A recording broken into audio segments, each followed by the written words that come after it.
Shalom, I'm Pastor Michael Dalton from Scarborough Free Baptist Church with another tour of the Holy Land. And today it's believed that this is the dungeon where Jesus was kept where he was getting scourged, because it's in Caiaphas Palace.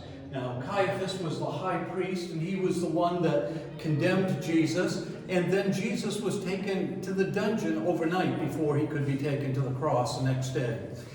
It's likely that this is actually one of the places, because we know that some of the places are a little questionable, but if we look at the evidence, we know that, first of all, that this is Caiaphas Palace. We know that from the first early centuries of discovery that was here. And so below the floor is where it would have been, according to Scripture, that he kept in the dungeon.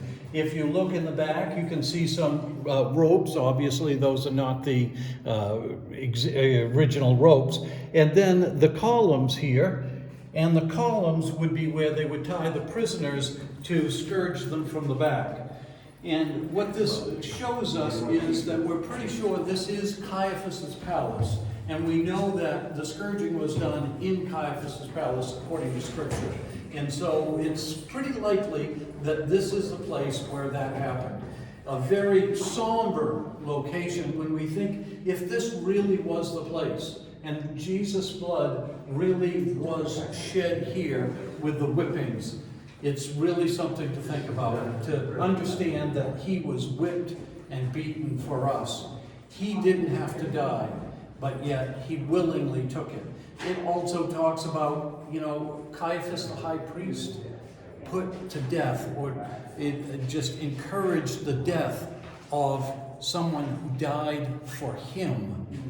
He shed his blood even for the person who was responsible for it. Aren't we also responsible for the death of Christ? But yet he died for us. If you accept the fact that Jesus shed his blood for us, a sinner, then you too can become a Christian. We thank you for listening to another tour of the Holy Land. I'm Pastor Michael Dalton, and until we come again, shalom.